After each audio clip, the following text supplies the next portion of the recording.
注意看，这是一把生锈特别厉害的扳手。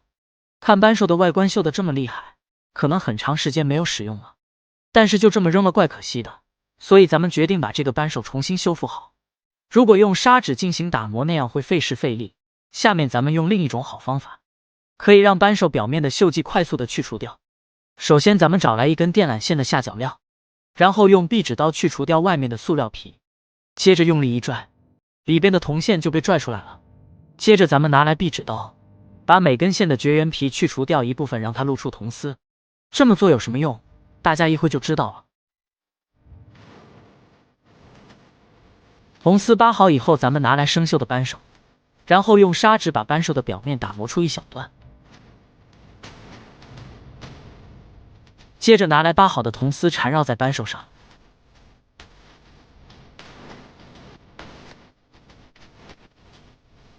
缠完以后再拿来一根报废的螺纹钢，把另一根电缆线缠绕在螺纹钢上。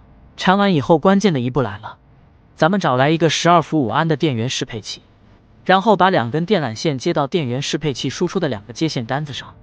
接线的方式是连接螺纹钢的电源线接到适配器输出的正极上，连接扳手的电源线接到电源适配器输出的负极上。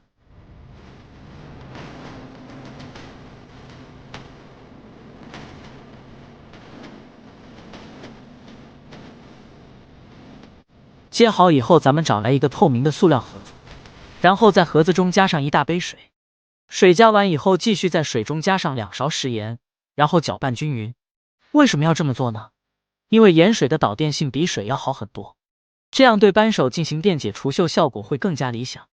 等到食盐全部溶解以后，咱们把扳手和螺纹钢放到盐水中，然后给电源适配器通上电源。大家可以看到，不大一会水中就有气泡鼓出来，并且水越来越浑浊了，这说明扳手上的锈迹已经融入水中了。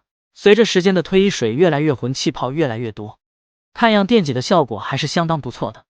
咱们就这样电解2个小时以后，再看看效果怎么样。过了2个小时以后，大家可以看到，原来清澈的水现在已经变得特别浑浊，而且上面还有一些特别粘稠的东西，这些杂质就是被电解下来的铁锈了。这时咱们把扳手拿出来，然后拆掉电缆线，把扳手用清水洗刷干净。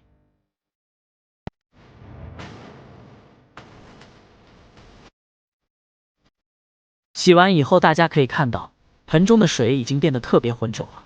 然后咱们拿来抹布把扳手擦拭干净。大家可以看到，扳手上的锈迹已经完全被清除掉了。但是为了扳手以后更加耐用防锈，咱们还要进行下一步的操作。首先咱们拿来一根铁丝穿到扳手的固定孔中，然后把扳手吊起来，用喷火枪进行烘烤，这样可以进一步的清除掉扳手表面的氧化层。烤完以后，咱们把扳水放到一瓶废弃的食用油中进行浸泡，让油完全渗入到扳手的表面，这样就相当于在扳手的表面镀上一层油膜了。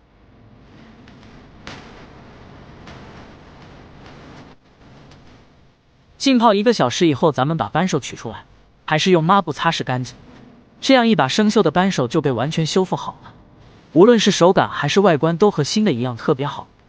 大家觉得用电解的方式进行除锈的方法怎么样？觉得有用的朋友可以点赞、收藏、转发一下，以备不时之需。